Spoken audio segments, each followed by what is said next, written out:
Teenager's Christmas wish is getting a lot of attention here in North Texas. This is a video that has racked up more than 2 million views since this thing was posted earlier this morning. This young man is asking for help finding the nurse who saved his life 17 years ago. Andrea Lucia live for us tonight. Medical Cindy McKinney. And Andrea, I know you spoke to this young man today. That's right. He spoke with us from his home now in Utah. I also talked to the hospital here. It was known as the North Central Medical Center back then, but there are still people who remember the day Caleb Johnson became a patient. Caleb Johnson's scar is a visible reminder of the crash that killed his parents.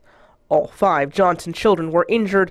Caleb, the youngest, was barely a year old. I've heard that they actually considered pronouncing me dead. His sister Kirsten was 12, old enough to remember. I knew that they didn't think he was going to make it. It was later the family heard the story of Caleb's nurse. She tried to put an IV in me many times. In the video his siblings helped create, Caleb shares that his veins were collapsed, making it difficult to place an IV. She looked up to heaven, I've heard, and said, okay, God, this is the last chance. Caleb's been told that's when she was able to somehow insert medication directly into the bone marrow of his ankle. If she did this thing, I want to find her, and I want to tell her thank you. Within hours of posting his plea for help, a flight paramedic who treated his family all those years ago responded, "I have never forgotten you." Another nurse there that day wrote, "I thought of your family often over the years." And finally, an employee was able to name Caleb's nurse. We found out that the nurse, she actually passed away from cancer. Caleb's search isn't over. He and his siblings now want to fly to Texas to meet with everyone who helped them and with the family of the nurse who made such an impact. It means a lot to me that she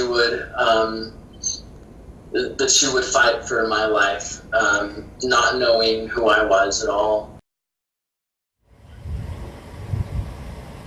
Now, all 5 Johnson siblings were adopted by an aunt and an uncle who already had 6 children of their own.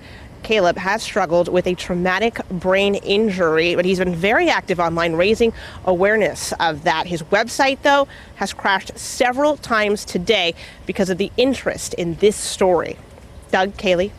Andrea, that is so awesome. Crashed one time when I was trying to look at it, honestly, earlier right there today. with you, yes. You know, Caleb's story, though, brings to light the one thing that I think is so important, and that is there's so many people who work in that medical industry day in and day out, and only on rare occasions do we know that they think about us and those who are under their care far more often than we may think about them. And you bring up a great point. And the most beautiful thing about this is that there was at least some sort of reunion, not necessarily to get closure, but to grant his wish. And another reunion to come, and we'll look forward to welcoming him to North Texas. Absolutely.